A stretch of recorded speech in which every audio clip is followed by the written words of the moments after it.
Este encuentro es una iniciativa de la senadora nacional Guadalupe Tagliaferri y se inscribe en el marco del Día Internacional de la Eliminación de la Violencia contra la Mujer, que se conmemora anualmente los días 25 de noviembre para reclamar en todos los países políticas para su erradicación.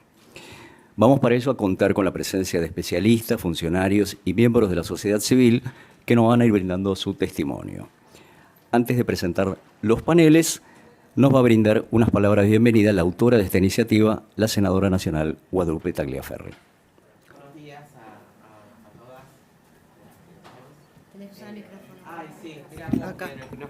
Ni que fuera yo. Gracias. Gracias. Bueno, buenos días a todos y a todas. ¿Ahí se escucha? No, ahí está. La verdad que sentía que no tenía que escribir unas palabras para este día, porque los que estamos acá venimos conversando sobre esto hace un montón de tiempo. Y también pensaba, ¿hace falta hacer un panel de estos?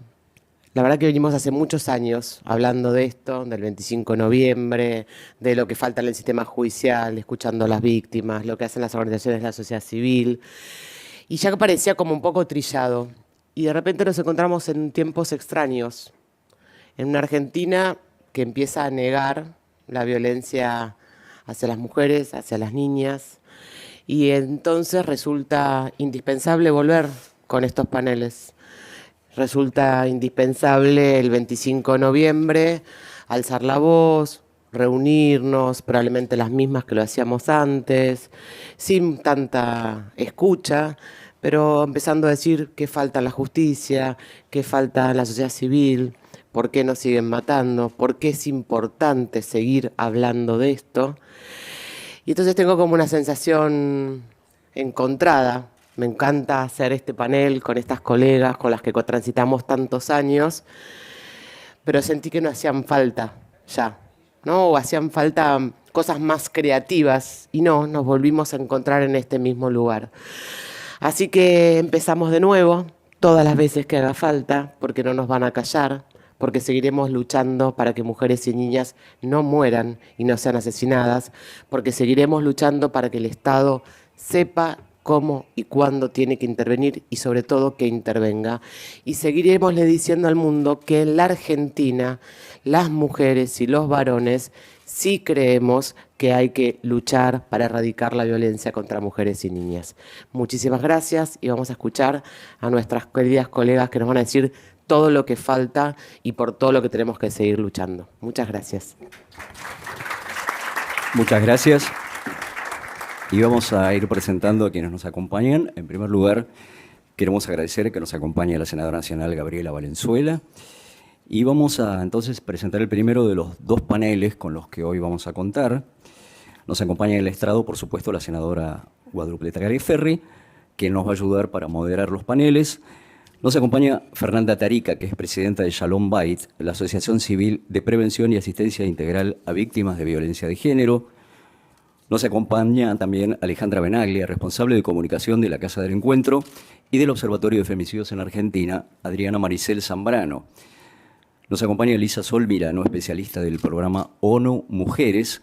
Y finalmente, Natalia Gherardi, directora ejecutiva de ELA, es el Equipo Latinoamérica de Justicia y Género. Señora senadora, dejamos en sus manos el panel. Bueno, voy simplemente a... Buen día, te doy la palabra. Me parece que es importante escucharnos entre todas y no monopolizar yo la conversación. Así que, Fer. Bueno, buen día a todos, a todas. Bueno, en primer lugar quiero agradecerle a Guadalupe, a la senadora Guadalupe Tagliaferri, por brindarnos la posibilidad de estar hoy aquí reflexionando sobre un tema tan crucial como la violencia de género. No parece mentira, estamos de nuevo empezando. Pero bueno, no estamos empezando porque hicimos un montón, hay como todo un recorrido hecho, aprendizajes, y creo que esos aprendizajes nos permiten hoy estar acá y seguir luchando por lo que creemos que debemos hacer.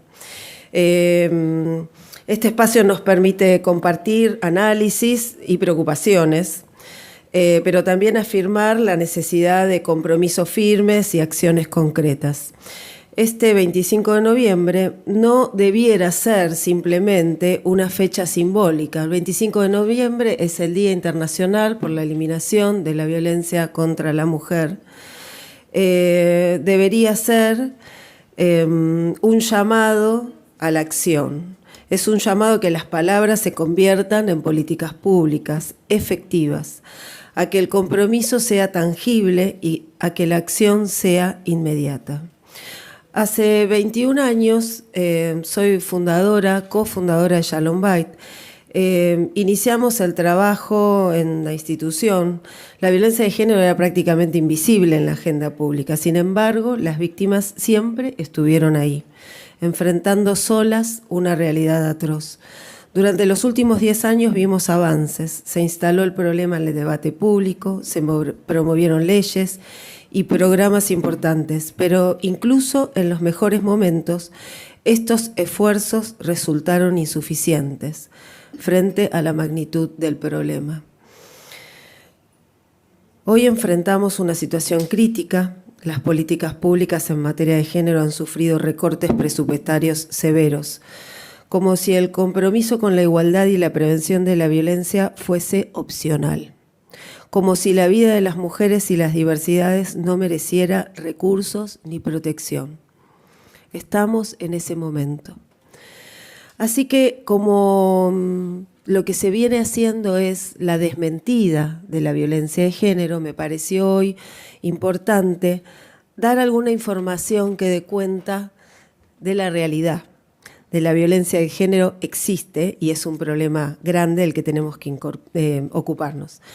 La violencia no es un problema menor, los números lo confirman. Podemos hablar de la encuesta de prevalencia de violencia de género que se realizó en 12 provincias, un informe del 2022, una encuesta desarrollada por una mesa interinstitucional, y lo menciono porque a veces quienes elaboran estos informes le dan crédito a la información, o también descrédito para algunos. Pero en este caso estaba incluida en la elaboración de este informe el Ministerio de las Mujeres, Géneros y Diversidad, hoy desaparecido, pero también el INDEC, el PNUD, y los resultados son realmente impactantes. El 45%, estamos hablando de 12 provincias, ¿sí? Estamos en el Senado y hablamos de la Argentina.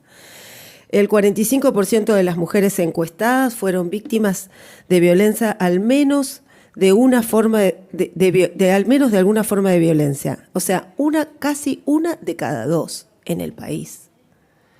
Datos estadísticos. Y hay provincias como Jujuy y Salta que la cifra asciende a, en Jujuy, el 67% y en Salta el 62%. Pero Buenos Aires no se queda atrás, con un 47,7%, ¿no? Una de cada dos, y en algunos casos más. Obviamente que estos datos nos gritan que la violencia de género está profundamente enraizada en nuestra sociedad y que, lejos de disminuir, persiste en niveles inaceptables. Por otro lado, si tomamos el análisis del sistema integrado de casos de violencia por motivos de género, eso también nos permite dimensionar la gravedad de estas situaciones. Y una foto de situación, ¿no? El 95,8% de los agresores son varones y el 87,8% son parejas o exparejas. Las víctimas suelen enfrentar múltiples formas de violencia en simultáneo, ¿no? Violencia psicológica, física, económica, sexual. ¿Hasta dónde llegan estas agresiones? El 38,5% de las víctimas reportó haber sido víctima de estrangulamiento. 38%. El 36,6% recibió amenazas de muerte. Un 22% privación ilegítima de libertad, secuestro. Quemaduras y lesiones con armas cortopunzantes, el 12%. Y también se agregan las lesiones por fuego. Por otro lado, el análisis de estos datos nos también llevó en el sistema a registrar que el 76,6% de las situaciones evaluadas corresponden a niveles de alto o altísimo riesgo. Y ahora vamos a otro punto para analizar Las medidas de protección se corresponden con esta gravedad. Hablamos que alto y altísimo riesgo en un 76,6% en un sistema que registra a nivel nacional la violencia de género. Bueno, ¿cómo vamos? La prohibición de acercamiento se ordenó en el 39% de los casos. Y esto me remite a cuando Shalom Bait es una organización que acompaña a mujeres en situación de violencia de género, brindando contención, orientación, asistencia psicológica, grupos, asistencia legal, asesoramiento y patrocinio jurídico. Y cuando asesoramos a alguna mujer sobre cómo hacer la denuncia y qué medidas puede pedir, de acuerdo a la situación en que está atravesando. Cuando se menciona la restricción de acercamiento, la pregunta primera es, ¿y quién va a controlar que él cumpla esta medida? Nadie controla. Sí, las mujeres controlan que cumplan las medidas. Son las propias víctimas que tienen que controlar. Los botones antipánicos alcanzaron el 8,8% y las medidas de seguridad en domicilio solo un 6,4%, mientras que el secuestro de armas en poder del agresor fue aplicado en un mínimo de un 2,5%, mientras que la tenencia de armas representaba un 23%. O sea, hay que hacer un poco de números, cruzar la estadística y entender que la restricción de acercamiento a alguien que había sido víctima de estrangulamiento, de intento de femicidio, porque hablamos todo el tiempo de los femicidios, pero nos quedan atrás los intentos de femicidio, que son mucho más que los femicidios y de las violencias que producen lesiones graves y que discapacitan. Claramente, esas medidas de protección no son efectivas, no protegen y dejan a las víctimas en un lugar permanente de alerta y de necesidad de garantizar su protección.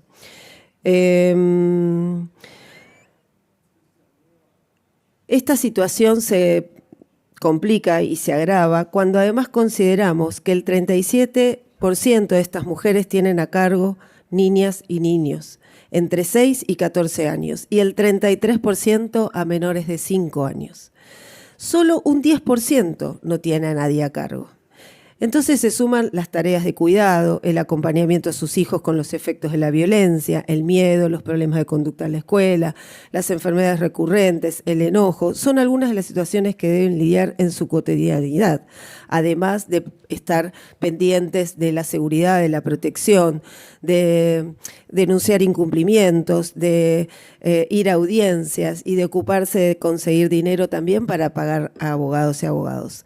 Bueno, y como si esto fuera poco, esta misma estadística arroja que el 95,7% no cuenta con ingresos suficientes para cubrir sus necesidades básicas. Además de todo, trabajar, generar dinero, producir y hacer todo bien. Y nosotras siempre decimos, las víctimas hacen todo bien. Ese no es el problema. La situación es tan extrema que hay mujeres con hijos viviendo en autos u otras considerando que sus hijas vayan a vivir con el agresor porque ella ya no puede comprar la comida. Muchas dejaron de comprar medicamentos para alimentar a sus hijos. Algunas se endeudan con tarjeta de crédito, quienes tienen. También está la imposibilidad de pagar alquileres. Es muy grave y nos enfrenta a la impotencia. ¿Es la violencia de género un problema del que ya no debemos ocuparnos? Esta realidad es ideología de género. A todos y a todas, estos números no son solo estadísticas, representan historias de vida, sufrimiento y resistencia. Cada caso es un recordatorio de la deuda que como sociedad tenemos con las mujeres y diversidades, y con sus hijos y sus hijas. Frente a este panorama, el recorte de recursos y la desatención no son solo negligencias, son sentencias de muerte. El Estado es responsable de cada femicidio. Así que es imperativo en este contexto restaurar el sistema en torno a la prevención, invertir en educación con perspectiva de género para erradicar la violencia desde sus raíces, invertir en protección, fortalecer los mecanismos de seguridad para las víctimas, garantizando su eficacia y cobertura real, invertir en autonomía, asegurar la inclusión económica de las mujeres para que puedan salir adelante. No es posible construir una sociedad justa y equitativa mientras se naturaliza el sufrimiento de la mitad de su población. La lucha contra la violencia de género no puede esperar. Gracias.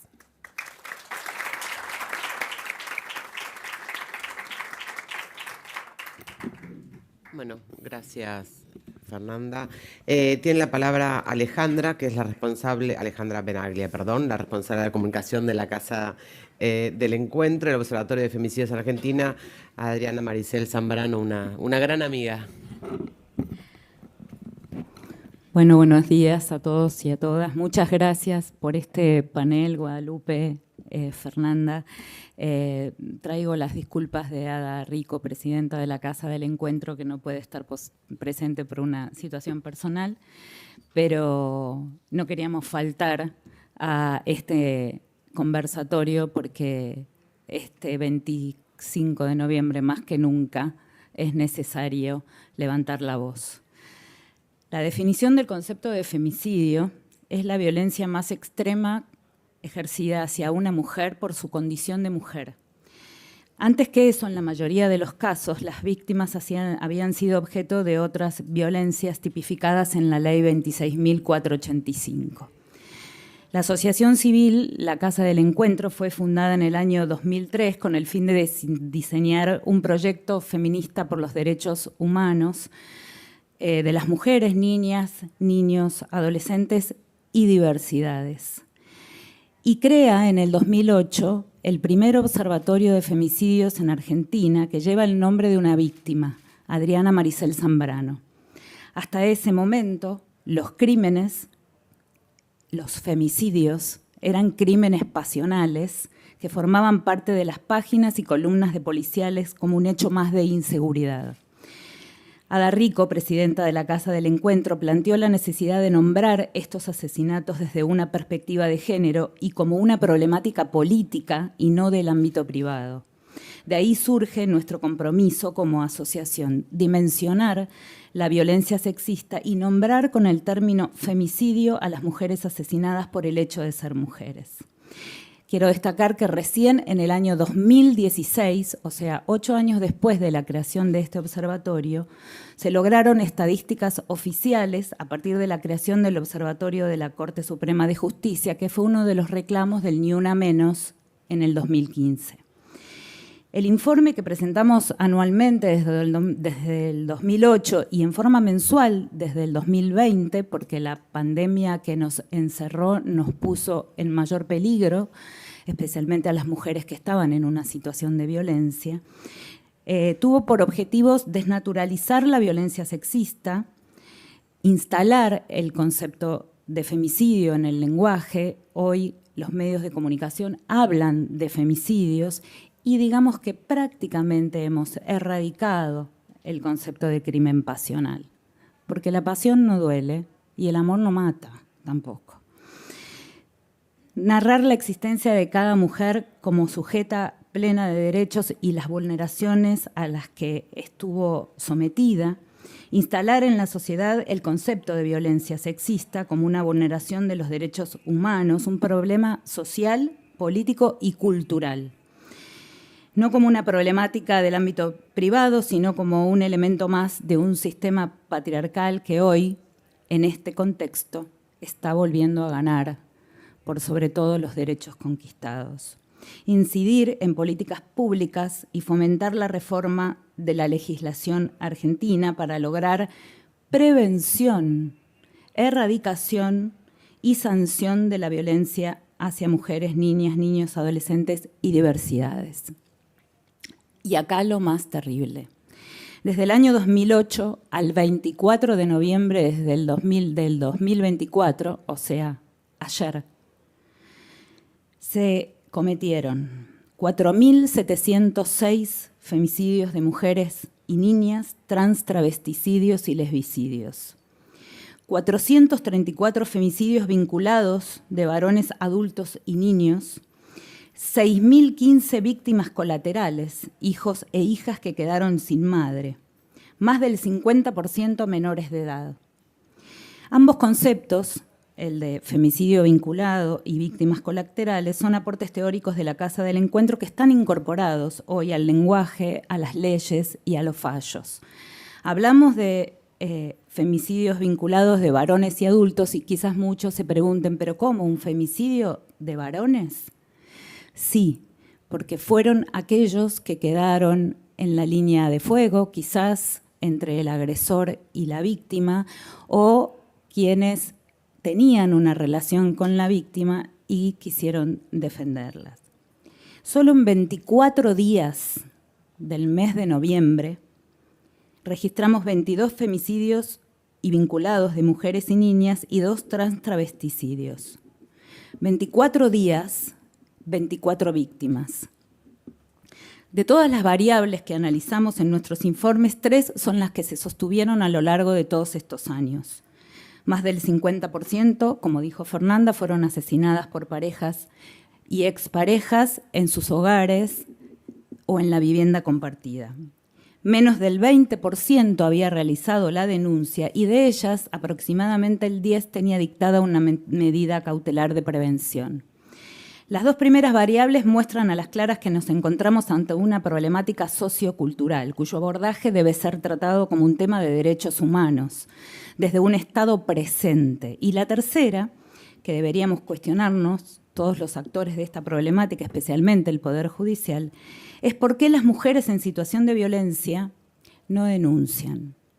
Según una encuesta de la Fundación Avon, algunas de las razones son miedo a las consecuencias, vergüenza, no poder subsistir económicamente, sintieron que no iban a darle respuesta, no saben a dónde acudir, recibieron amenazas.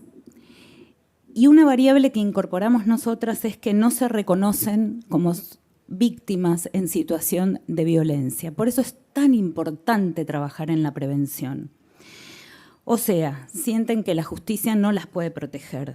Todas razones más que válidas a las que yo agregaría falta de control a quienes tienen dictada una medida cautelar y a pesar de eso lograron cometer el femicidio. ¿Qué falló? ¿Qué falló en esta red de contención? El análisis del contexto de riesgo, los dispositivos, el monitoreo de los mismos, la consigna policial. Algo falló, claramente, porque las mujeres fueron asesinadas igual. ¿Por qué es importante que estemos hoy hablando de esto? Porque el contexto actual, que no es un cambio de paradigma, sino es un retroceso, aumenta el peligro en el que se encuentran quienes están en una situación de violencia. En casi 11 meses se desmantelaron los organismos rectores en políticas de género y se desfinanciaron los pocos programas que sobrevivieron. Para el futuro inmediato no hay desde el Ejecutivo ningún anticipo de medidas, políticas públicas y programas que prevengan y trabajen para erradicar la violencia de género, lo que constituye un ejemplo concreto de lo que nosotras llamamos violencia institucional. Además de la violencia simbólica, que desde el Ejecutivo habilita los discursos de odio, en el cual nos vemos sometidas mujeres y diversidades. Ya quedó claro que el tema de la violencia no es un tema de agenda. El gobierno desconoce la desigualdad y la inequidad entre los géneros y no acepta la diversidad, desconociendo tratados internacionales y leyes existentes. Esto se reafirma al ser Argentina el único país del G20 que rechazó firmar el documento sobre empoderamiento de la mujer y votó en contra para la resolución para eliminar la violencia contra las mujeres y niñas que aprobó la ONU.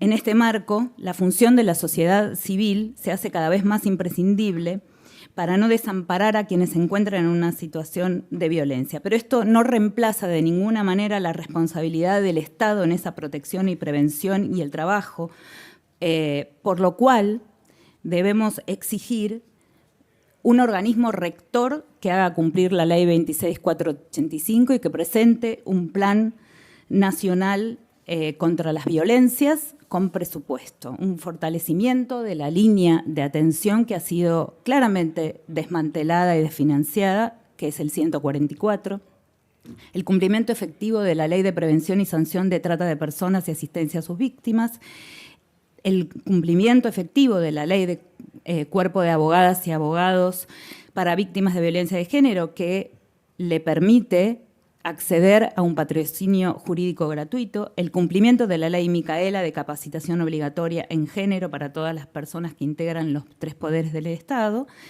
el cumplimiento de la ley Brisa, conocida como ley Brisa, que es la ley de reparación para esos 6.015 niños y niñas, el 50% menores de edad, que van a recibir esta reparación de parte de un Estado que no supo protegerlos. Y el cumplimiento del programa Acompañar a nivel nacional. La violencia de género existe. La desigualdad, la inequidad y la violencia se profundizan cada vez más con la feminización de la pobreza, llegando en muchos casos a su expresión más extrema, el femicidio. Un Estado que no protege, ignora. Un Estado que ignora, avala. Muchas gracias.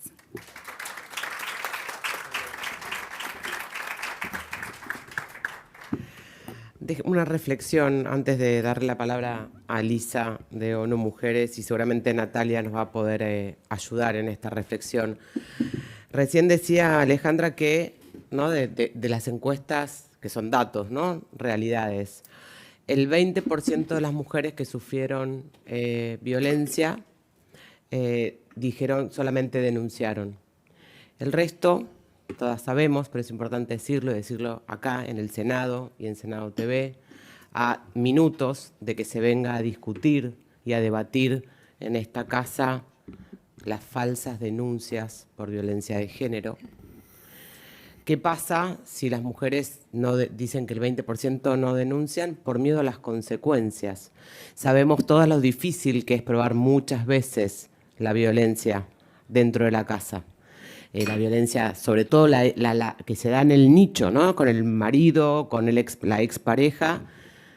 Y si además el miedo está de que yo lo denuncio, pero si no lo logro probar, voy a tener consecuencias como además ir presa. Entonces tengo que obligarme a hacerlo, poner en riesgo a mis hijos, no saber si voy a poder subsistir, si les voy a poder dar de comer, dónde voy a vivir, pero además corro el riesgo de ir presa. ¿Y mis hijos con quién quedan? ¿Y yo qué hago? Esto es lo que se va a discutir en breve en esta casa.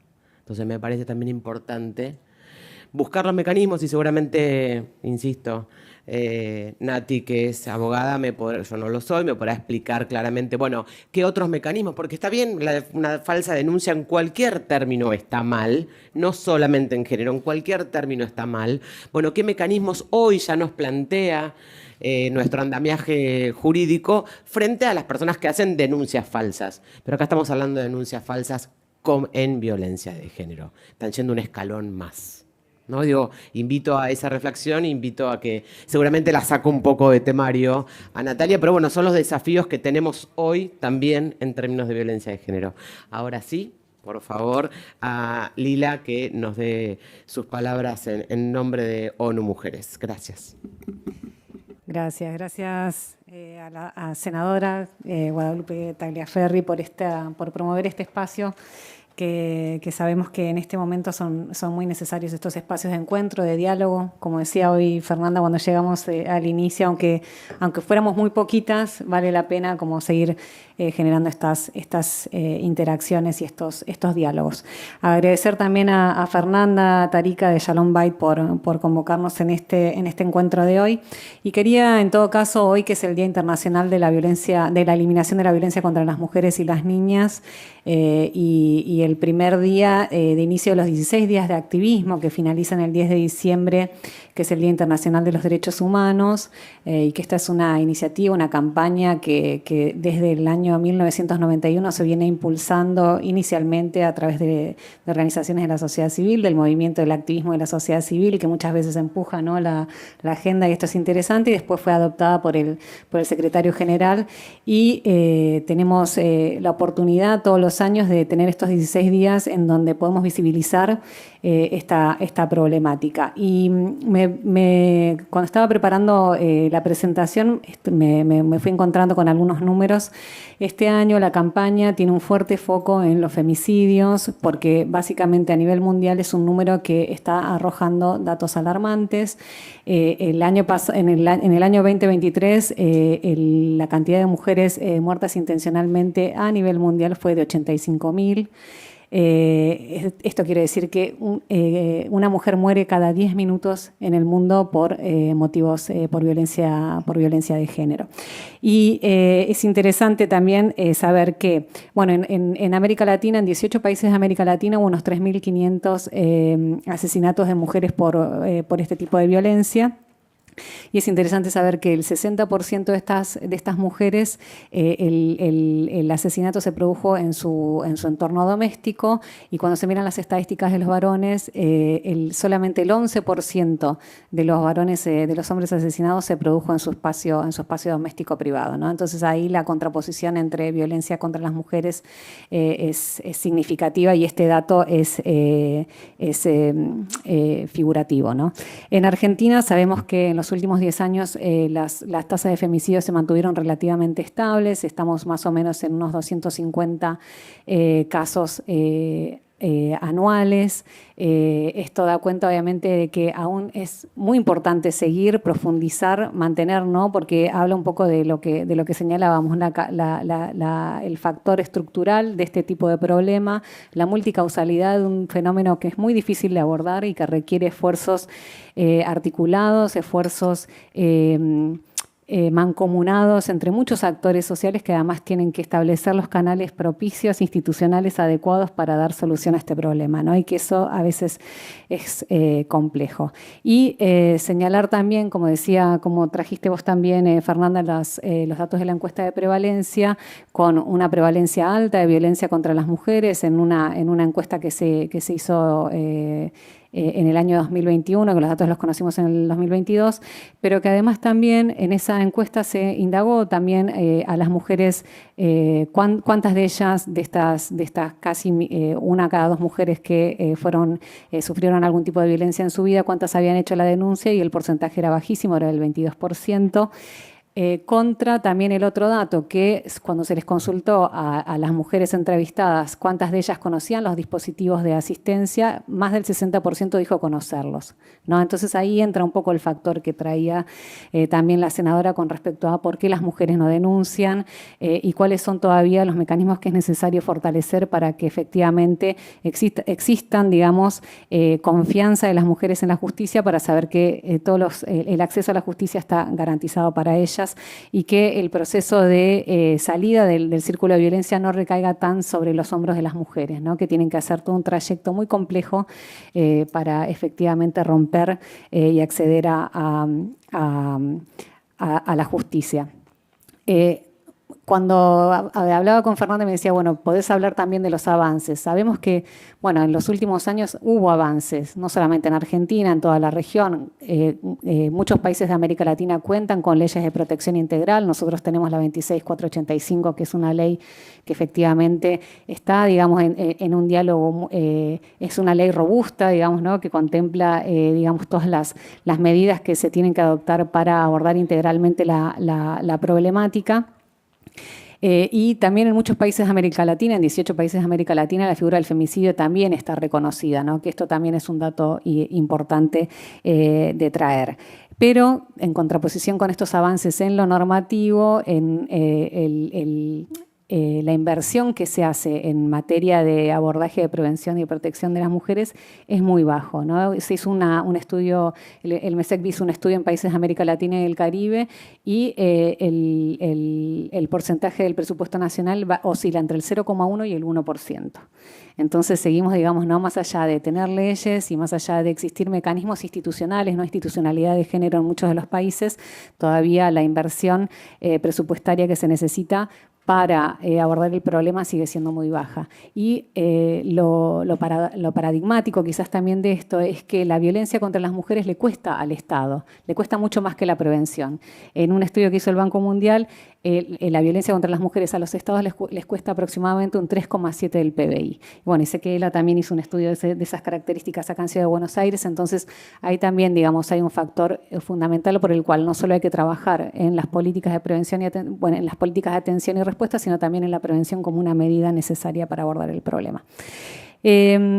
Y bueno, y por último, quizás ahondar un poquito en los desafíos. Sabemos que, por supuesto, uno de los grandes desafíos es, y de las necesidades que tenemos es poder tener una estructura institucional fuerte, institucionalidad de género que aborde la problemática. Es muy difícil sin esas características tener una mirada integral, un enfoque integral que digamos que integre desde la legislación hasta todo lo que es la capacitación, la formación, las políticas de prevención y de respuesta. Un aspecto fundamental que sabemos que es necesario para garantizar que las mujeres accedan a la justicia es justamente esto, que puedan denunciar. Durante este año estuvimos llevando adelante un estudio cualitativo sobre medidas de protección junto con la Red de Mujeres para la Justicia.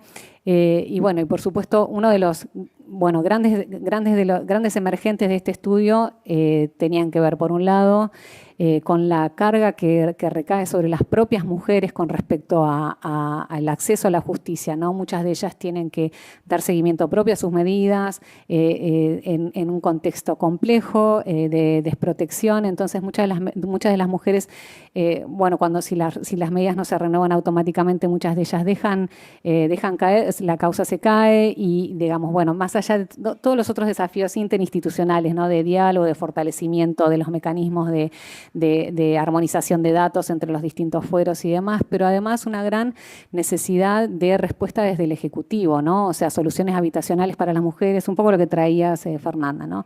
Soluciones habitacionales para las mujeres, asistencia psicológica, obviamente dispositivos para varones y por supuesto, digamos, seguir trabajando en la autonomía económica de las mujeres, puesto que ahí es también uno de los factores fundamentales en donde las mujeres muchas veces retornan al círculo con el agresor porque no tienen para darle a comer a sus hijos, ellas mismas no tienen cómo valerse, digamos, por sí mismas para poder salir del círculo del agresor.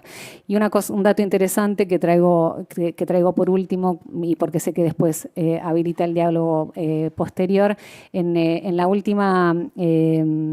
los últimos datos del registro del 2023 de la Corte Suprema de la Nación, 55 de las víctimas, de las 245 víctimas de femicidio directo, tenían medidas de protección. Esto es interesante, ¿no? De esas 55 víctimas, bueno, ¿qué pasó? ¿Cuántas tenían medidas activas? Y bueno, y ahí es todavía lo que necesitamos seguir desandando, ¿no? ¿Qué pasa con las medidas de protección? ¿Qué pasa con las mujeres que también desisten de las medidas, ¿no? Y cómo se logra como desanudar ese nudo, no para, digamos, recargar, digamos, sobre el Poder Judicial, sino sobre la necesidad de este enfoque de integralidad, ¿no? Que se está necesitando, en donde, bueno, por un lado, una mejor atención desde la policía, desde los dispositivos existentes en territorio, dispositivos de cercanía también, porque si las mujeres se tienen que trasladar grandes distancias, ir a lugares en donde no tienen acceso, no tienen cómo dejar a cuidado de los hijos, bueno, cómo este entramado social necesita ser fortalecido para que justamente podamos efectivamente erradicar la violencia contra las mujeres, que creo que estamos todavía lejos si seguimos con estos números mundiales de femicidio. Y por último, estamos hoy lanzando una campaña por los 16 días de activismo junto con UNFPA, que es otra agencia del Sistema de Naciones Unidas, del Fondo de Poblaciones, que va a tener un foco en femicidios. Los invitamos y las invitamos a verlo en redes. Estamos sacando un spot y varias piezas en donde también lo que estamos destacando es el trabajo que están haciendo las provincias, los mecanismos provinciales de avance para los derechos de las mujeres que bueno, siguen ahí, siguen en el territorio también intentando dar respuesta. Las mujeres van a tocar la puerta siempre a lo que tienen más cerca y en ese sentido justamente es necesario visibilizar que estas políticas en las provincias también siguen, ¿no? Y bueno, y también fortalecer a las organizaciones sociales bueno, van a seguir siendo ahí un eslabón importantísimo dentro de la cadena de apoyo y acompañamiento. Así que bueno, muchas gracias.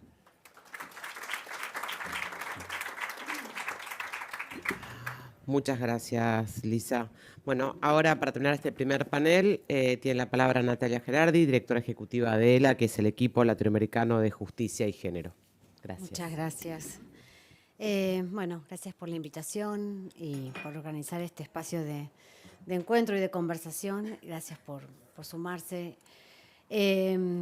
Como decían antes, a un espacio y una conversación que nunca dejó de ser importante, que nunca dejó de ser necesaria, que creímos, respecto de un tema que creímos, me parece, que se había avanzado más de lo que estamos viendo que efectivamente se avanzó, y por un tiempo más o menos breve nos creímos que habíamos logrado hacer cambios más estructurales de los que evidentemente se han conseguido.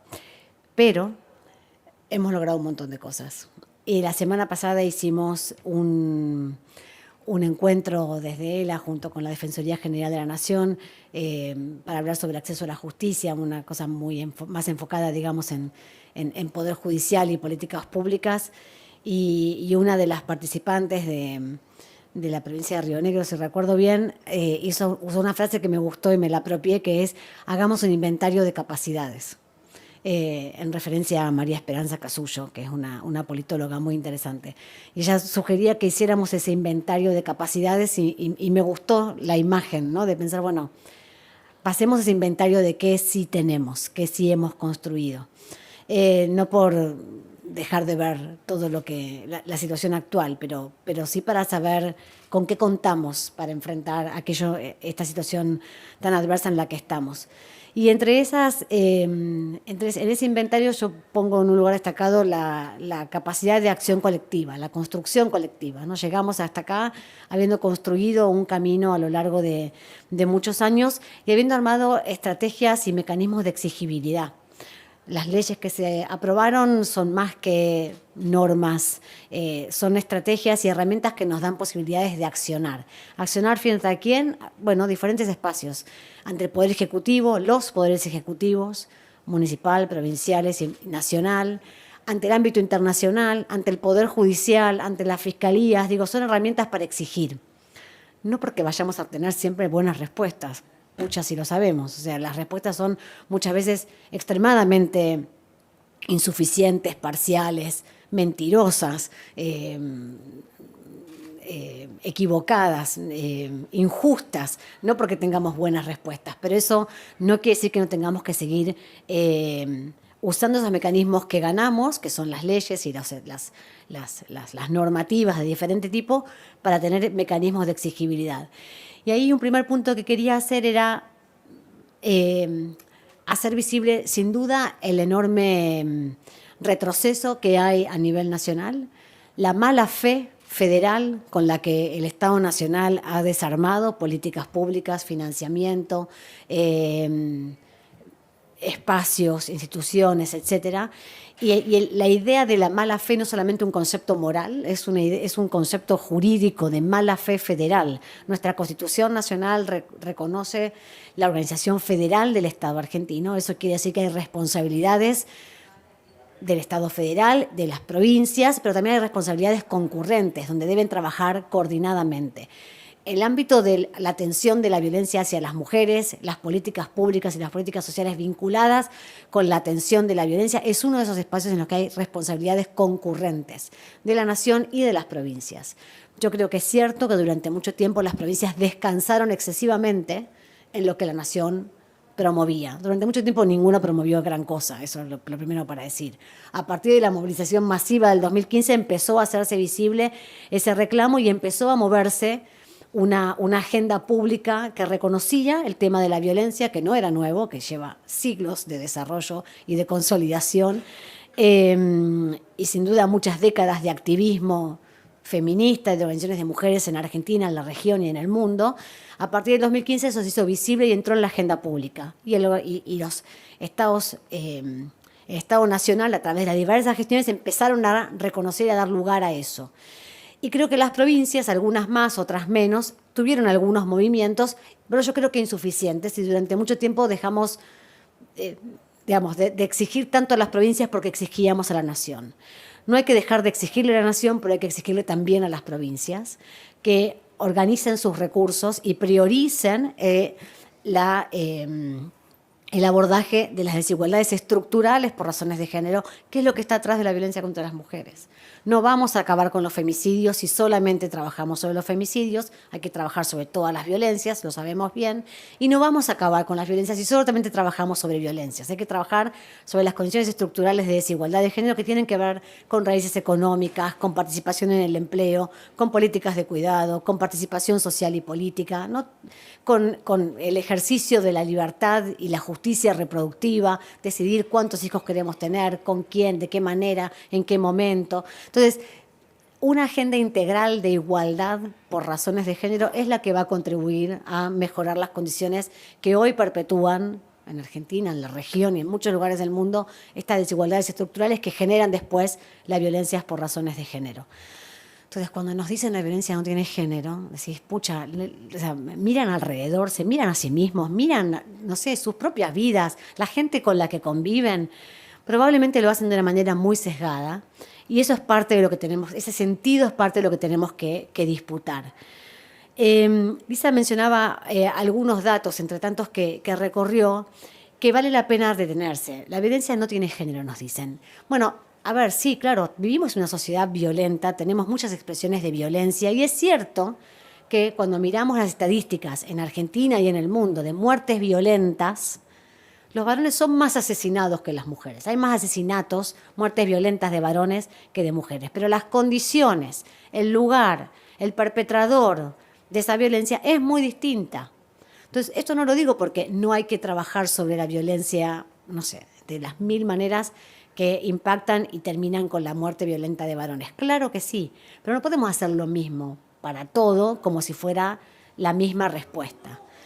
Entonces, si no conocemos las raíces, las causas, las condiciones, los condicionantes, las modalidades, los lugares, los perpetradores de diferentes formas de violencia, vamos a trabajar mal en todas. Entonces, recuperemos los datos. Acá lo hicieron de manera fantástica en todas las intervenciones. Recuperemos los datos y creamos en la evidencia, pero sobre todo aprendamos a leer la evidencia. Hace 2 semanas, en este trabajo de exigibilidad, de usar las herramientas que tenemos para exigir, hace 2 semanas participé junto con otras colegas en una audiencia ante la Comisión Interamericana de Derechos Humanos, la CIDH. La CIDH que ha sido fundamental en Argentina y en la región, pero veamos nuestra historia. La CIDH ha sido fundamental para ayudarnos en los últimos 50 años, antes de recuperar la democracia, para hacer visibles las violaciones de derechos humanos en nuestro país. Y a lo largo del tiempo, acá y en otros lugares de la región, la CIDH ha ayudado a establecer lo que llamamos estándares internacionales de derechos humanos, que son la forma en que hay que interpretar y aplicar los tratados internacionales y los mecanismos internacionales de protección de derechos humanos. Entonces, pedimos una audiencia ante la CIDH, un grupo de organizaciones de sociedad civil, junto al Estado argentino, para que llamen al Estado argentino, se sienten ahí a dialogar acerca de la situación de desguace y desfinanciamiento de las políticas de atención de la violencia por razones de género y de derechos sexuales y reproductivos. El secretario de Derechos Humanos estuvo allí en esa audiencia, junto con la embajadora ante la OEA y otros 2 funcionarios, y entre muchas cosas que se dijeron, les recomiendo que la vean completa, está en la página de la CIDH, el secretario quiso explicar que habían eliminado el Ministerio de Mujeres, Géneros y Diversidad porque había sido ineficiente, porque no habían logrado disminuir la violencia, sino que por el contrario, y citó los datos de la OVD, la Oficina de Violencia Doméstica de la Corte, que atiende 24 horas en la ciudad de Buenos Aires, citó datos de la OVD para mostrar que del 2019 en adelante, todos los años habían subido la cantidad de denuncias en la OVD. Claro. Entonces, por suerte, como es un proceso de diálogo, al que no es fácil acceder con el Estado Nacional, entre otros, tuvimos oportunidad de rebatir. Entonces le agradecí que nombrara eso, que trajera a colación esos datos, pero que antes que hablar mal de las políticas del Ministerio de las Mujeres, esos datos hablaban bien de una política de difusión y de información para que las mujeres supieran que aquello que les pasaba era un problema, que respecto de aquello que les pasaba y que identificaban como un problema, había instituciones disponibles para acercarse, y que subiera la cantidad de denuncias mostraba que había más conciencia acerca de la violencia. Por supuesto, eso no decía nada acerca de la efectividad de la acción de la justicia o de las instituciones, pero sí hablaba bien de la información. Que por el contrario, si lo que quería saber era cuál era la dimensión de la violencia, que le recomendaba que hiciera una encuesta nacional que solamente había hecho Spotlight, porque el Estado Nacional nunca lo había hecho, sí la Ciudad de Buenos Aires, en más de una ocasión, para conocer la verdadera dimensión de la violencia. Entonces, eso para decir que justamente ahora yo creo, lamento, y la información que recogimos en ELA, en un informe que difundimos hoy, muestra que empiezan a bajar la cantidad de llamados en la línea 144, que es la línea de atención de violencias hasta ahora para violencias por razones de género, tal vez porque creen que la violencia no tiene género, la mezclen con otras cosas. Empiezan a bajar las llamadas de las mujeres en el país para buscar información, asesoramiento y dirección respecto de qué pueden hacer frente a la violencia que sufren. Y si bajan esos datos, no es porque baje la violencia. Va a bajar probablemente porque las mujeres van a pensar que ya no tienen dónde llamar, ya no tienen qué recibir, ya no saben, no tienen asistencia posible. Entonces, si bajan esos números, espero que alguien le acerque la información al secretario de Derechos Humanos y al Ejecutivo en general para poder leer adecuadamente esos datos y que tienen que ver con la desesperanza, no con la superación del problema, con la frustración de pensar que, bueno, además el 144 sirve, sí tiene, y en la medida en que tenga, información de derivación. Si se desaparecen los espacios de atención nacionales, provinciales y municipales por falta de financiamiento, ¿a dónde van a derivar? Y para hacer un grupo de autoayuda, llamo a otra organización, no al 144. Entonces, los datos son importantes, pero hay que saber leerlos. Para leerlos hay que estar informada. Y somos un montón de personas que sabemos un montón sobre estos temas, si solo quisieran escuchar. Esta iniciativa que mencionabas, Guadalupe, cierro con esto, sobre la información, un proyecto de ley que se va a debatir en el Senado para penalizar las falsas denuncias, es parte de esa mala comprensión de los problemas. Entonces, yo puedo entender la forma en que puede desajustar a alguien ser objeto de una investigación judicial, sobre todo penal, por una situación que pueda ser falsa. Pero no solamente en este tema, en tantos otros. Y no veo dónde está la denuncia de violencia falsa para cuánta gente que dice que le robaron las ruedas del auto, ¿no? Y comete fraude a los seguros o qué sé yo. No sé si está de moda. Antes, hace muchos años, el fraude era del pasacassette. Miren qué vieja que soy. Pero digo, ¿dónque está la intención aleccionadora de quienes cometen fraudes de otro tipo? Pero acá no es, acá el problema que hay que estudiar mejor es la falta de eficacia de la justicia para investigar adecuadamente muchas de estas situaciones que se dan puertas adentro, que no aplican adecuadamente perspectiva de género, como es un mandato constitucional y convencional, aplicar perspectiva de género en proceso de juzgar. Y si no se logra probar la culpabilidad con los estándares de prueba que requiere el derecho penal, y está muy bien que así sea, no quiere decir que es una falsa denuncia. Entonces, probablemente hay que mejorar el acceso a la justicia, mejorar los mecanismos dentro del Poder Judicial, y evitar que las investigaciones sean tan ineficientes, tan extendidas a lo largo del tiempo, pero no se va a hacer eso adecuadamente con pretendidas iniciativas que buscan aleccionar, disciplinar a las mujeres y amedrentar también a los profesionales. ¿Qué profesional va a firmar una pericia técnica indicando que hay señales de abuso sexual, de violencia, de afectación de la violencia, si después también es para ellos y ellas la amenaza de la condena penal? Entonces, ¿cuál es el objetivo acá? ¿Aleccionar, disciplinar a las mujeres o lograr acceso a la justicia? Yo tiendo a pensar que es lo primero. Entonces, ese es como el panorama respecto del cual tenemos que reforzar esfuerzos y seguir trabajando. Porque como también mencionaba Elisa, ese estudio que hicimos en la Ciudad de Buenos Aires muestra que es 22 veces más barato trabajar en la prevención y el abordaje que abordar las consecuencias más graves de la violencia. Si lo que importa es el presupuesto, y por eso pusieron 0 pesos para el año que viene para las políticas centrales de violencia, bueno, miremos el panorama completo. Gracias. Muchas gracias, Nati. Bueno, agradecemos a las 3 expositoras. Les despedimos con un aplauso. Muchas gracias entonces a Alejandra Benaglia, Elisa Solmirano y Natalia Gerardi, que nos han acompañado hasta ahora.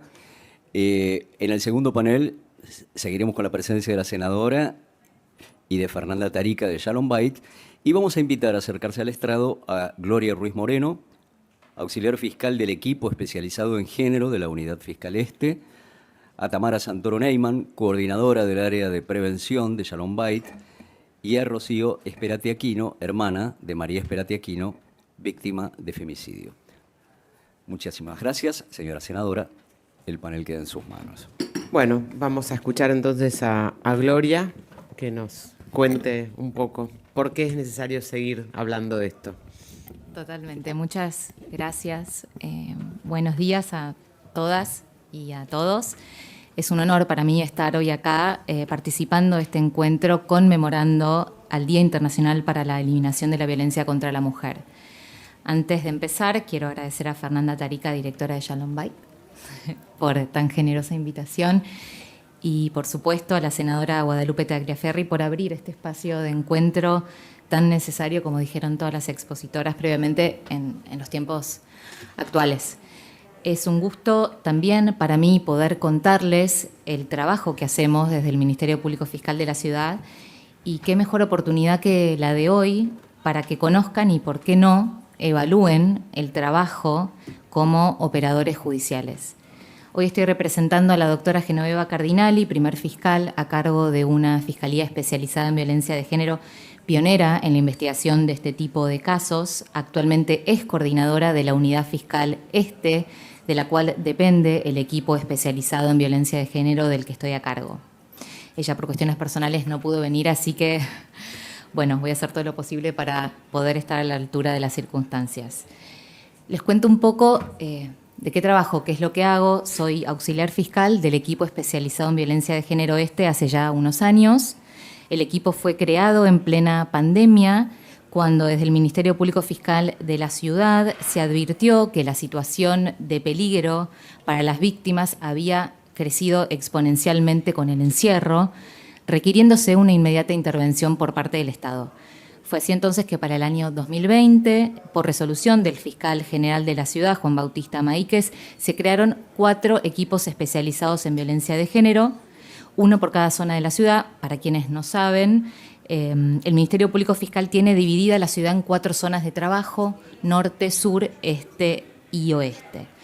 Entonces se crearon estos equipos como intervención temprana para implementar una política de intervención en los casos de violencia de género que garantice un mejor servicio a las mujeres que sufren violencia. Y además puso en cabeza de los y las auxiliares fiscales pedir a los juzgados las medidas de protección preventivas y urgentes de la Ley 26485 de protección integral a las mujeres. Bueno, ¿qué hace específicamente el equipo? Lo primero que hace es recibir todas las denuncias de violencia de género de competencia local, iniciadas por presentación de la víctima en la OBD, también aquellas que realizan en la comisaría o las que hacen por teléfono al 0800 fiscal o en la página web del Ministerio Público Fiscal. Hay una aplicación, y también aquellas denuncias que hacen presencialmente en las distintas bocas de denuncia que tiene repartido el Ministerio Público Fiscal de la ciudad. Una vez que recibimos esa denuncia, lo primero que hacemos obviamente es determinar qué protección inmediata necesita la víctima, sea un botón de pánico o una consigna fija policial en su casa, o un ingreso a un refugio o una ayuda económica. ¿Sí? En paralelo también le damos intervención a la OFABIT. La OFABIT es una oficina creada también por el Ministerio Público Fiscal de la ciudad para la asistencia, acompañamiento y asesoramiento de las víctimas para que las entrevisten.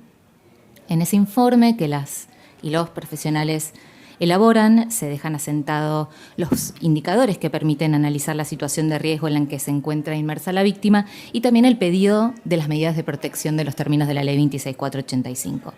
El informe es fundamental de cara a presentar el pedido ante los juzgados porque nos permite conocer en detalle los antecedentes de violencia, la situación personal de la víctima, la situación personal del agresor y sobre todo qué riesgos tenemos que neutralizar con las medidas que vamos a pedir. A la par, por supuesto, se disponen las primeras medidas, las diligencias en la causa para recabar la prueba necesaria de cara a un eventual juicio oral. A veces nos pasa que la persona imputada no está de todo identificada, entonces, por supuesto, también recabar su documento, saber dónde vive, qué teléfono tiene, también con el objeto de poder notificarlo de esas medidas que pedimos. Una vez que tenemos el informe, elaboramos el pedido de medidas adecuado a las necesidades concretas de la víctima. ¿Y por qué pongo tanto énfasis y lo digo así despacito o lento? Porque los pedidos han ido evolucionando a lo largo de los años. Al principio las medidas que requeríamos eran medidas estandarizadas, pedíamos provisión de contacto, acercamiento, exclusión y con eso erróneamente creíamos que alcanzaba para evitar que los hechos de violencia se repitan. La experiencia nos fue enseñando que no, que actuar con la debida diligencia reforzada implica que la medida de protección se adecúe a la situación particular de la víctima, de cada caso que ingresa al equipo. Si no, no podemos llamarla protección y menos aún considerar que garantice a las mujeres el derecho que tienen de vivir una vida libre de toda violencia. Bueno, les voy a dar algunos ejemplos que se van o salen por fuera de las típicas medidas que nosotros pedimos. Notamos apenas llegué en casos de violencia de género en el ámbito laboral, una cosa bastante difícil porque advertíamos una práctica que era una práctica muy común y debo decir que en la actualidad sigue sucediendo, que ante el conocimiento de la situación de violencia de género por parte de las autoridades donde trabajaban las partes, a las víctimas se las cambiaba de lugar de trabajo o se les asignaba una nueva función o se les daba vacaciones o una licencia obligada con la excusa de decir que estaban protegiendo a la víctima para que no se cruzara con el agresor. Sabemos que con eso no hacían más que marginarlas y tratarlas como si fueran las culpables de la situación que estaban atravesando, cuando era el denunciado el que tenía que responder ante la ley por la violencia que había ejercido. Por eso, lo que empezamos a hacer, obviamente, y a pedirle a los jueces y a las juezas que, además de la prohibición de contacto y acercamiento tan necesaria, exigieran al área de recursos humanos o a la oficina de recursos humanos que garantizaran el debido cumplimiento de estas medidas, impidiéndoles tomar decisiones que pudieran afectar el espacio laboral o revictimizarlas, como cambiarla de su puesto de trabajo, obligando de esta manera a que fuera el imputado el que fuera trasladado a otro lugar. Otro ejemplo que me acuerdo es un caso que nos tocó en que las partes trabajaban en una misma galería comercial. Cada uno tenía su local. Entonces solicitamos al juez o a la jueza, no me acuerdo bien, que al acusado se le prohibiera usar la puerta de ingreso que estaba próxima al local de la víctima. Y también que no utilizara el baño dentro del lugar, porque era ahí donde se daban las agresiones. Obviamente el señor podía ir afuera, tenía su casa encima muy cerca, así que no había ningún problema con eso y no hubo ningún planteo con esa medida que finalmente se dictó. También requerimos hace no muy poco a un encargado de un hotel familiar que restableciera la luz que le había cortado a la víctima a raíz de un problema que se había dado entre ellos. En casos de violencia de género digital hemos pedido, por supuesto, el allanamiento del domicilio del denunciado, secuestramos teléfono, celular, para borrar el material que amenazaba con viralizar. Estos son algunos de los ejemplos que les puedo dar que salen del esquema típico de medidas cautelares de prohibición de contacto y acercamiento. Y quiero decir esto, que lo podemos hacer porque las medidas que enumera la Ley 26485 no son taxativas. Además, al ser una ley de carácter nacional, la puede dictar cualquier juez o cualquier jueza de cualquier fuero. a pedido de la parte víctima o de oficio y en cualquier estado del proceso. A ver, ¿cómo es el procedimiento del diligenciamiento de esta medida y también el de la notificación de la medida? Los juzgados de la ciudad, cuando les hacemos este pedido, lo suelen resolver en el día y ponen en cabeza del equipo fiscal la notificación o la comunicación de la decisión a las partes. Entonces, lo primero que hacemos cuando nos llega la resolución es enviar, generalmente es por WhatsApp, a las víctimas la decisión judicial y les hacemos saber que, por supuesto, pueden llamarnos, si quieren que las llamemos nosotros en ese momento, pero quedamos a disposición frente a cualquier duda que tengan sobre la resolución.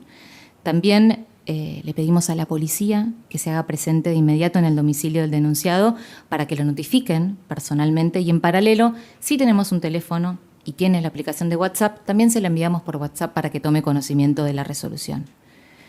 Además de esto, por disposición del fiscal general, lo dejamos citado para el día siguiente en el equipo, para que tenga una entrevista personal conmigo o con la fiscal coordinadora para explicarle, en lenguaje claro la resolución judicial, en qué consiste la restricción, qué pasa si no cumple y como así también los derechos que tiene en este proceso que recién se está iniciando. Debo contarles o decirles que, perfecto, ya sintetizo, no es tarea fácil tener esta entrevista, muchas veces vienen muy enojados, reticentes y poco permeables. Sin embargo, es nuestra tarea hacerles entender que esta decisión hace a la protección de la víctima y que la Fiscalía va a estar monitoreando el cumplimiento, que si no cumple vamos a iniciar una nueva causa por haber desobedecido la orden y que de ser necesario vamos a pedir una medida más grave como la colocación de una tobillera o su detención. Para ir cerrando, ahora sí, les quiero contar cuáles son los desafíos que tenemos en el Ministerio Público Fiscal y también como Poder Judicial. Son muchísimos, traté de resumirlo quizás en 3 ejes que me parece que sí son fundamentales. Tenemos un desafío de carácter interno. Es indispensable que las personas que ingresen al Ministerio Público Fiscal y al Poder Judicial sean capacitadas de manera obligatoria en materia de violencia de género. Sin capacitación no sabemos de lo que estamos hablando. No podemos comprender lo que atraviesa una víctima que sufre violencia. Y menos aún tomar decisiones adecuadas con perspectiva de género. Cada palabra que digamos, cada respuesta que demos como operadores judiciales repercute de manera directa en la percepción de la víctima sobre la justicia y la solución del conflicto. Y créanme, como ya dijeron varias expositoras, que la vida de las mujeres depende de eso. También tenemos un desafío a nivel judicial. Esto me refiero a nivel juzgados. La ley 26485 es clara, es amplia y tiene conceptos actuales. Como operadores judiciales tenemos la obligación de ayornarnos a las necesidades que presentan las víctimas. Porque ¿quién mejor que ellas para decirnos qué es lo que necesitan? Debemos ser creativos a la hora de pedir una medida de protección y de resolver, porque las medidas que enumera la ley, como dije, de ningún modo son taxativas. Esto implica que tenemos un abanico infinito de posibilidades para adoptar cualquier medida que haga cesar la violencia y evitar que los hechos se repitan. Y el último, y con esto sí cierro, es el desafío del seguimiento del cumplimiento de las medidas. Quien conoce la temática sabe de la complejidad de este abordaje y que desde la justicia muchas veces estamos detrás del problema y eso de ningún modo puede verse o entenderse como algo satisfactorio. Necesitamos poder monitorear adecuadamente el cumplimiento de las medidas cautelares. Porque si bien de algún modo lo hacemos cuando la causa está en trámite, para aquellos supuestos en que los casos se archivan, si no es a través de una nueva denuncia, si no es a través de un accionamiento de un botón o de un personal policial que pasa por el lugar, no sabemos si efectivamente el agresor cumplió con esa medida o no. Bueno, intenté dar un pantallazo breve de lo que hago. Quedó súper abierta a lo que tengan para comentar, para tratar de mejorar nuestro trabajo y brindar un servicio de justicia más eficaz. Gracias. Muchas gracias, Gloria. Bueno, ahora tenemos la palabra de Tamara Santoro Neyman, que es coordinadora del área de prevención de Shalom Bait. Así que el minuto.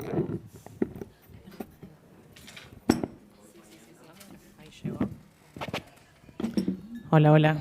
¿Se escucha bien? Ahí está. Bueno, yo soy Tamara, como me presentaba recién Guadalupe. Muy agradecida por estar acá en este panel.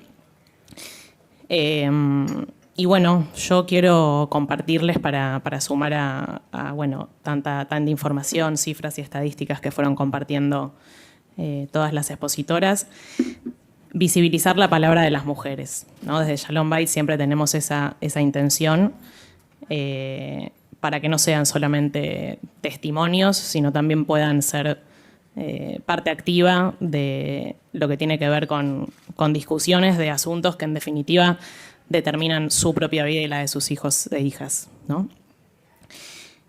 Y quiero compartirles una síntesis en lo que tenga de tiempo de lo que fue una investigación que hicimos en Shalom Bait desde el área de incidencia en políticas públicas y en conjunto con el área de voluntariado, que hoy está también Gabriela Chioca, que fue una de las voluntarias que participó muy activamente de esta investigación, que se llama Que me escuchen a mí y lo miren a él. ¿Qué piensan y qué proponen las mujeres que denunciaron violencia de género sobre las medidas de protección otorgadas por el Estado? Este informe, esta investigación empieza a gestarse, digamos, el año pasado, en 2023, a partir del femicidio de María Sperati. Hoy también nos acompañan su hermana y uno de sus hijos. Fue un momento de muchísimo dolor, de mucho impacto, de mucho shock para el equipo, para las mujeres que acompañaban a María en su grupo también.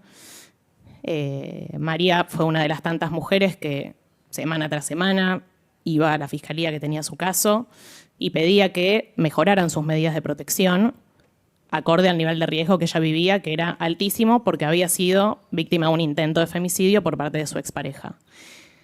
No la escucharon y finalmente la asesinó.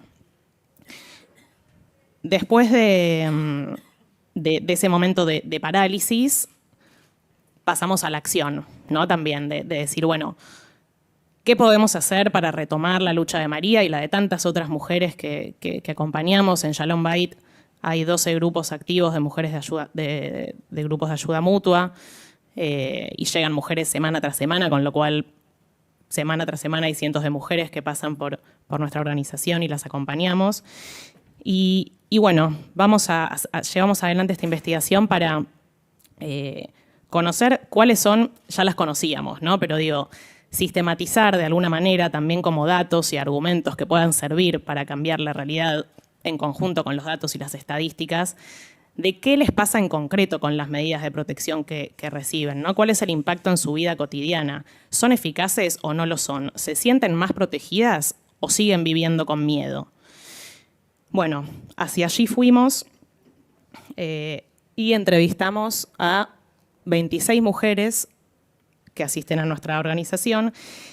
Y de ese gráfico surgió la pregunta guía de la investigación, que tiene que ver con que más de la mitad dijo no sentirse seguras después de la puesta en práctica de la medida de protección. Más de la mitad dijo que la intensidad del miedo no bajó una vez de haber hecho todo el proceso de denuncia y todo lo que sabemos que eso implica. Bueno, entonces nos metimos con el por qué. Digamos, ¿por qué? ¿Qué les pasa a las mujeres que dicen esto?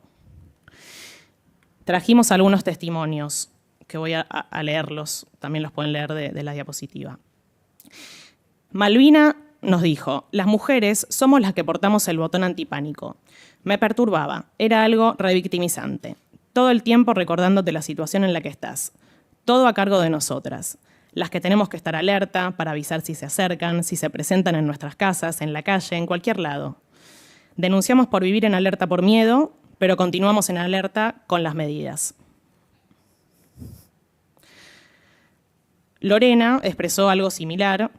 Dijo que la consigna policial esté con él, que los dispositivos de control estén sobre el violento y no sobre la víctima, sentimos el control sobre nosotras. Estaba harta de que invadan mi cuerpo con violencia física, este aparato, el botón antipánico. La cultura sigue agrediendo a la mujer.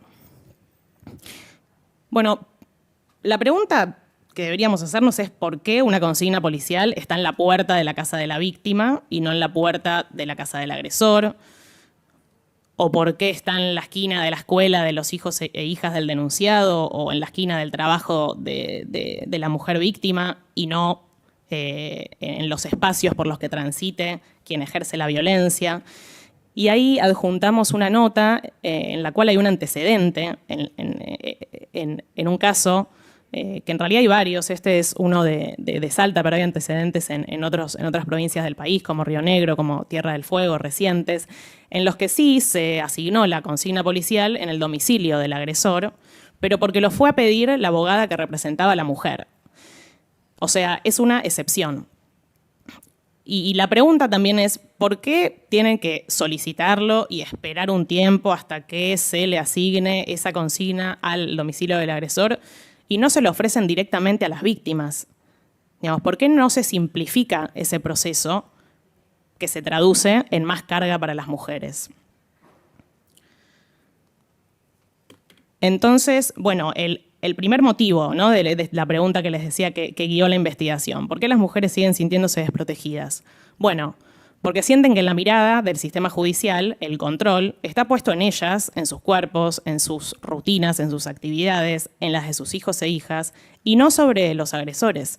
Y esto es algo que no es solo una percepción de ellas, es algo que ocurre, digamos, es así. El sentimiento de control sobre ellas es algo que apareció en todas las entrevistas que hicimos y en las que no fueron entrevistadas también.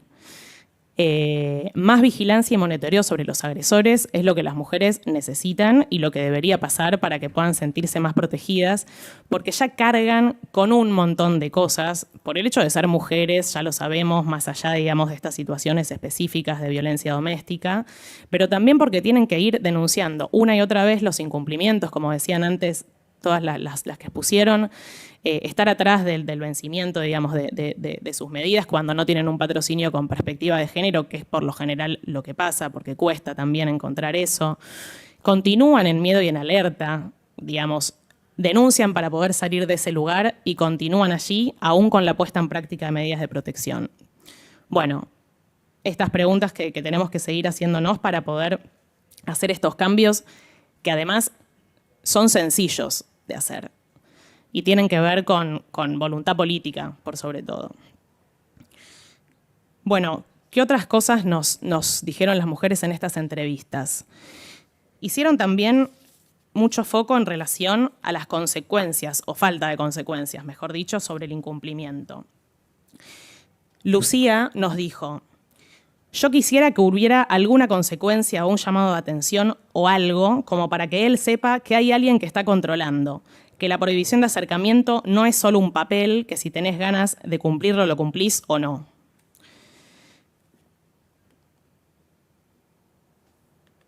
Lila, preocupada, dijo algo similar. Me cuesta tanto pensar en una opción efectiva cuando él no cumple lo que le ordena la justicia y ese incumplimiento ni siquiera tuvo una consecuencia. Es decir, una vez más, no pasó nada. Lo que se siente es que tienen impunidad. Te ganan por cansancio porque no hay una respuesta del otro lado. Y otro tema no menor, al que hicieron referencia las mujeres entrevistadas para esta investigación, fue en relación al tema de alimentos, que los alimentos provisorios son una medida de protección también frente a la violencia de género, son un derecho de los niños y niñas, hijos de estas mujeres. Pero es importantísima también porque, como decían antes otras expositoras, las mujeres cuando viven en sus hogares con alguien que ejerce violencia sobre ellas, también son víctimas de, entre otras violencias, de violencia económica, lo cual incluye, por lo general, estar impedidas de usar y manejar dinero propio que ganan con su propio trabajo, o muchas veces no pueden trabajar porque están controladas o las hacen renunciar. Bueno, infinitas situaciones, pero la violencia económica es algo que es un gran obstáculo para poder salir de esa situación. Entonces, los alimentos provisorios de repente podrían ser una facilidad para que puedan irse de esos hogares y para que puedan también, y por sobre todo, sostenerlo, ¿no? Digamos, no volver a ese lugar como decía antes, creo que Natalia. Bueno, respecto de esto, Victoria, ¿qué dice? El Estado tendría que acompañar con un subsidio equivalente a la cuota alimentaria. Si yo, Estado, no tengo manera de hacer que el padre cumpla, yo que soy también responsable de esos chicos, te doy la plata y después veo cómo se lo reclamo a él. Pienso que sería una gran solución porque alivias a la mujer víctima y que después el tipo tenga una deuda con el Estado. Porque son mamá, papá y Estado. Los tres acompañan a los chicos. Bueno, esto que ponemos ahí de que no es una fantasía, porque también tenemos antecedentes sobre esto en concreto. Muy recientemente, este año, en Corrientes, una jueza dictó que el Estado se iba a hacer cargo de los alimentos de unos niños cuyo padre y cuyo abuelo, abuela, paterno, en esta línea como ascendente de ir reclamando, no podían responder, y el Estado se hizo responsable. ¿Por qué? Porque si no, otra carga que recae sobre la mujer. Digamos, y esto no es fantasía, digamos, repito, es un antecedente en concreto y de nuevo, es una excepción. ¿Por qué no es algo que se les ofrece a todas las mujeres? ¿Por qué no es algo que se esté activando? Porque claramente los agresores responden mejor al límite que les pone a su violencia el Estado que sus propias víctimas, ¿no? Entonces, de alguna manera, eso podría ser que los compela a poder cumplir con lo que tienen que cumplir. Bueno, entonces, otro gran motivo en esta investigación que surgió respecto de las mujeres, la necesidad de que hayan sanciones en el cumplimiento, ante el incumplimiento de las medidas por parte de los agresores, pero sanciones en serio, digamos, ¿no? Porque que figuren en un registro de deudores alimentarios, la verdad es que no viene teniendo muchos resultados en relación a decir que se revirtió, se están pagando más cuotas porque figuren en ese registro y bueno, no sé, no puedan entrar a recitales, digamos, como están buenas esas iniciativas, pero por lo que las mujeres nos dicen, no les cambia su realidad, al contrario. Y que hayan sanciones económicas. Las mujeres sienten que la medida de prohibición de acercamiento es un papel, digamos. ¿Se puede seguir permitiendo esto? Bueno, yo creo que no. Y por último, para ir cerrando y tirar como un poquito para arriba, si bien la mayoría de las experiencias que escuchamos lamentablemente no son buenas, hay otras que sí. Macarena es una de las mujeres que asiste a uno de los grupos de Shalom Bait y que también fue entrevistada por nosotras para esta investigación. Y hicimos ahí una crónica, una síntesis de lo que fue su recorrido desde que llegó a Shalom Bait, desde antes en realidad. Lo leo rapidito. Convivía con el agresor. La violencia era extrema. Todo era extremo. El miedo, el aislamiento, la vergüenza, el sentimiento de culpa y la desinformación. Llegó a Shalom Bait y comenzó un grupo. Rompió el aislamiento. Fue de a poco entrando en confianza y armando una red con otras mujeres. Eso la animó a hacer la denuncia. Sus compañeras de grupo la acompañaron. Le brindaron un lugar donde refugiarse y compañía. Contó con mucho apoyo y amor. En su caso, las medidas de protección fueron adecuadas al nivel de riesgo. Prohibición de acercamiento, consigna y tobillera. Hubieron intentos de acercamiento por parte del agresor. La tobillera los registró y una operadora judicial los entendió como hostigamiento. No volvió a incumplir. Ella dice con una sonrisa que vive en paz y que no lo puede creer. Cuando a Macarena le preguntamos en la investigación que hicimos cuándo sintió ella que su agresor finalmente aceptó un límite, ella respondió, cuando él se dio cuenta de que yo no estaba sola, cuando se dio cuenta de que había alguien que me apoyaba, que estaba la justicia detrás de mí y que me estaba protegiendo. Creemos que el sistema judicial puede ponerle un límite a la violencia, pero como decía hace un ratito, el caso de Macarena es una excepción y no es la regla. Y para que pueda ponerle un límite a la violencia, la carga tiene que estar en la otra vereda, ¿no? Esto como el título de la investigación. Que me escuchen a mí y que lo miren a él. Que haya más vigilancia y control sobre los agresores y que eso se traduzca en menos preocupación, menos carga y menos miedo para las víctimas. Y que las medidas de protección mejoren la calidad de vida de las mujeres y no al revés. Muchas gracias. Muchas gracias, Tamara. Fernanda, ¿querés presentar a la última expositora? Bueno, no, preferiría no. Preferiría no, que no tuvieras que estar acá, obviamente, ¿no? Bueno, acá está Rocío Esperati Aquino. Ella es hermana de María, que fue víctima de femicidio. También está Sacha, su hijo mayor. Y que, bueno, vienen a contarnos y a compartir y a dejar grabado, ¿no? Porque este es un evento que queda grabado y que esperamos que muchos y muchas personas, senadores, senadoras, funcionarios y quienes están en posición de poder puedan escuchar, reflexionar todos estos datos. Obviamente que merecen el análisis. Los datos son para confirmar que la violencia existe, que la vida después de un femicidio, nos va a contar Rocío cómo sigue, y que tenemos ahí una responsabilidad. Y hablando de políticas públicas, ¿no? El primer trimestre del 2023 se otorgaron 70 compensaciones por ley Brisa a hijos de mujeres víctimas de femicidio. Y en ese mismo trimestre, en el 2024, solo 7.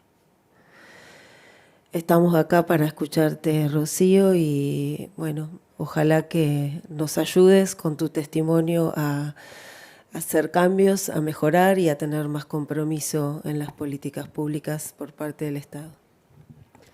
Hola, buenas. Bueno, agradezco el espacio a quienes hicieron posible este encuentro para hablar de esta temática que me parece importante y más en estos tiempos. Y bueno, a Fer por pensar en mí para estar acá y bueno, en cierta forma en representación de mi hermana que hoy ya no está.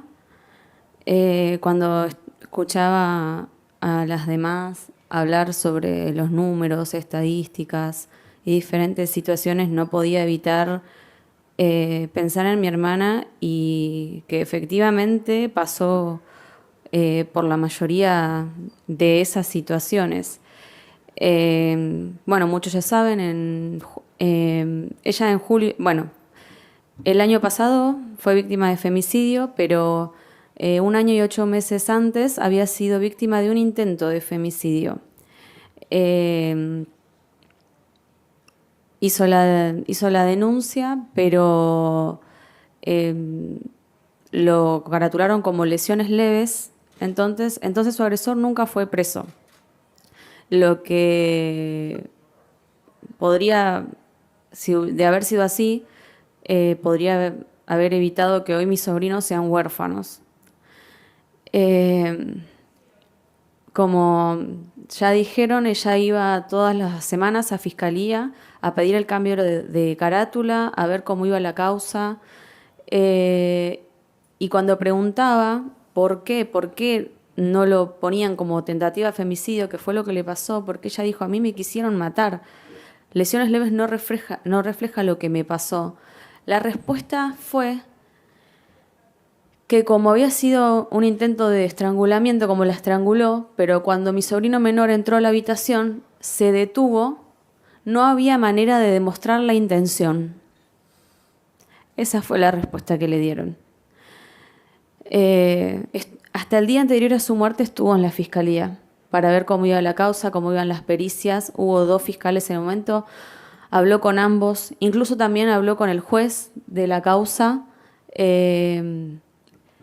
para explicar su situación, que ella ya no daba más, que no tenía justicia, que vivía con miedo por ella y sus hijos, que no podía costear un abogado penalista, porque es verdad, había averiguado al principio, y de entrada cobraba $5.000, que obviamente no era posible. Entonces ella decidió manejarse con las herramientas que le brindaba el Estado, que fueron insuficientes. Este juez la escuchó y le dijo que le iba a poner un abogado, pero no cumplió tampoco. Y finalmente ocurrió lo peor, salía de su casa para llevar a los chicos a la escuela. Su expareja apareció y la asesinó a tiro frente a los chicos. Y eso es la punta del iceberg, ¿no? Porque después también están todas las otras violencias que recibió antes, de parte, bueno, de lo que fue su femicida y también del Estado, del Poder Judicial, que no la escuchó en ningún momento. Si no fuera por las redes que ella tejió de apoyo, no sé si hubiera podido, ¿no? Porque, bueno, cuando recién comenzó todo, escuchaba, por ejemplo, que hay un gran porcentaje que no se reconoce como víctima de violencia. Ella le pasaba eso. Ella al principio no entendía que era una víctima de violencia. Recién cuando fue a terapia, cuando iba al grupo a encontrarse con otras mujeres que pasaban por lo mismo, pudo entender, intelectualizar mucho de lo que le había pasado y entender también que la que estaba mal no era ella, que los que le estaban fallando eran los otros, el Poder Judicial y bueno, y demás organismos. Por ejemplo, cuando hizo la demanda de alimentos nunca salió. Recibió violencia económica también porque ella, bueno, disponía, por ejemplo, de una propiedad, de un local que era alquilado por la hermana del agresor, quien dejó de pagarle y ese dinero se lo daba al agresor. Entonces, y esa era su fuente principal de ingreso. Entonces ella y los chicos estaban mal, no tenían para subsistir. Ella, por suerte, era artesana, iba y vendía sus productos en la feria de San Telmo, pero había veces que me decía que tenía que elegir entre comprar el hilo o para comer. Por suerte ahí estábamos mi hermana y yo para suplir todas esas faltas, pero si ella no hubiera tenido una familia que la apoyaba 100%, que en muchos casos pasa, porque tengo otras conocidas, por ejemplo, que pasan por la misma situación y no sé, y sus propios hermanos, padres le dicen, ¿para qué haces quilombo? ¿No pensás en tus hijos? Siempre se le dice a la mujer que piense en los hijos y no a ellos. Nunca salió la demanda, pero cuando la hizo, él, nuevamente para violentarla, pidió la revinculación. No porque le importaran, sino para molestarla, para castigarla, porque lo había denunciado, porque estaba reclamando lo que le correspondía. Y bueno, fueron sometidos a entrevistas, ambas partes. Mis sobrinos también tuvieron que ir a una entrevista al juzgado de paz con la jueza a expresar que no querían verlo. Y lo que la jueza les dijo en la entrevista fue que deberían darle una segunda oportunidad al padre, al que ellos vieron que trató de matar a su mamá. O sea, también me parece súper importante lo que decían de capacitar a la gente que está en los organismos. Porque, por ejemplo, no sé, también ella fue a la Secretaría de Niñez y Adolescencia allá en Cañuelas para reclamar también por el tema de lo económico, porque decir, bueno, porque están siendo vulnerados los derechos de los chicos, por ahí acá me pueden dar alguna respuesta. No hubo ninguna respuesta, e incluso le dijo, ¿pero vos iniciaste la demanda de alimentos? Y ella le dijo, sí, la inicié en tal fecha. Ah, bueno, pero eso es retroactivo, así que vas a cobrar una buena suma. Entonces, a donde recurriera no había respuesta. Cuando recién ocurrió el intento de femicidio, que fue a hacer la denuncia, él no fue preso en ningún momento y tuvimos que volver de hacer la denuncia a la casa donde estaba él esperando. Yo me acuerdo que sentía muchísimo miedo, o sea, volvimos mis hermanas, los chicos, me acuerdo que yo tenía un gas pimienta y lo llevé porque tenía miedo de que nos hiciera algo. Ni siquiera nos acompañó un patrullero, nada, a pedirle que por favor dejara la casa, que no lo hizo. Entonces le pedí que por favor me dejara sacar cosas para llevarme a mi hermana a mi casa. Y después, bueno, mi hermana tuvo un rondín policial y también botón antipánico, pero vivía con miedo. Cualquier ruido que escuchaba salía por la ventana con el celular para tocar el botón. No creo que sea la respuesta que ella tenga que vivir con miedo, sino que él tendría que haber ido preso para que ella pudiera estar en paz, y también mis sobrinos. También fue violentada por la familia de su agresor, agredida, también vinieron a nuestra casa a amenazarnos de muerte. No sé qué decirles, pasó por todo. El caso de Macarena me emocionó muchísimo porque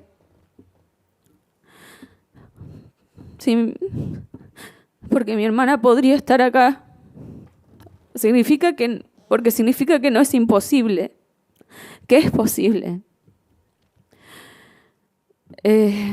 Y después, ahora el nuevo gobierno, el Estado, diciendo que la violencia no tiene género, la verdad, me entristece muchísimo y me da mucha bronca, porque pienso en mi hermana y en todas las otras Marías, y sí, entonces es otra vez tener que empezar de nuevo, y más que nunca, o sea, siempre los derechos de las mujeres cuestionados, siempre tener que estar cuidándolo porque en cualquier momento te los quitan.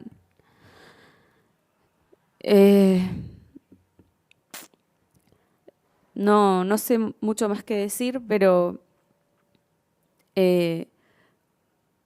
no, lo que es después del femicidio, bueno, sí, seguimos con la vida, hacemos todo lo posible. Ahora, por ejemplo, Sacha percibe lo de la ley Brisa. Tao todavía no, pero también justamente por una cuestión de lentitud en lo que es la burocracia, porque necesito un papel que diga que la guarda está en trámite y que está a mi cuidado para poder percibir el ingreso, y no sucede. Y ya pasó más de un año, casi 2 años.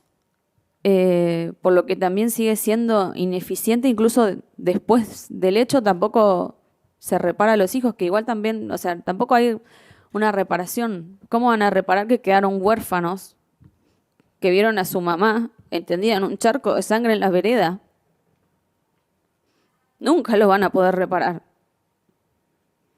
Lo mínimo que espero como bálsamo es justicia para el femicida, para los funcionarios responsables, y también medidas para que no siga ocurriendo. Un bálsamo sería para mí que las mujeres que están pasando por lo mismo que mi hermana no terminen así.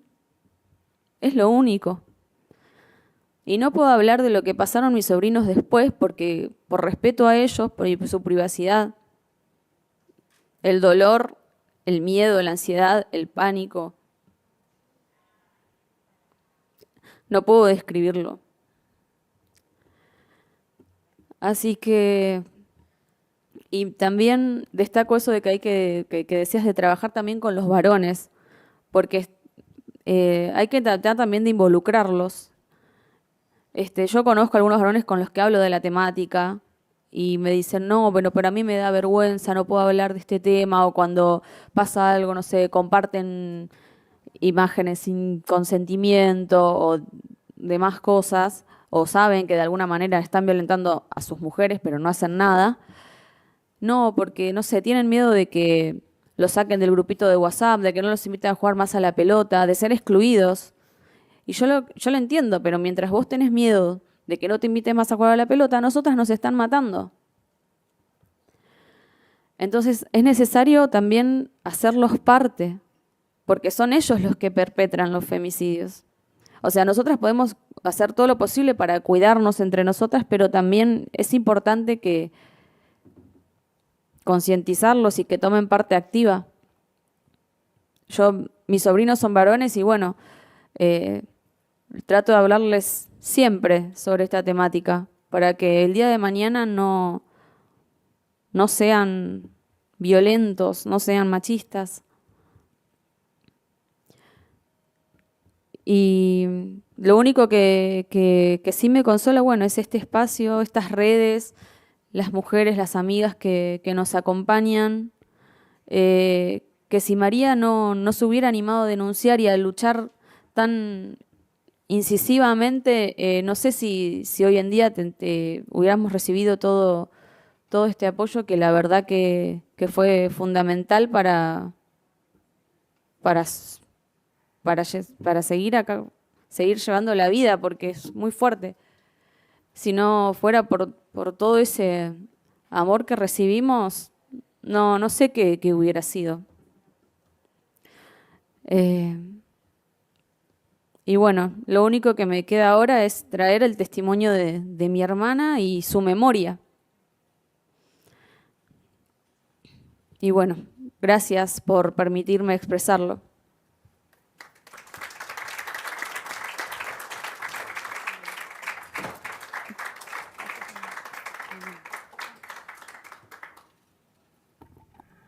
Bueno, no hay mucho más que agregar. Agradecerle a todas las colegas que vinieron, a vos a contar el testimonio, a Sacha por acompañar.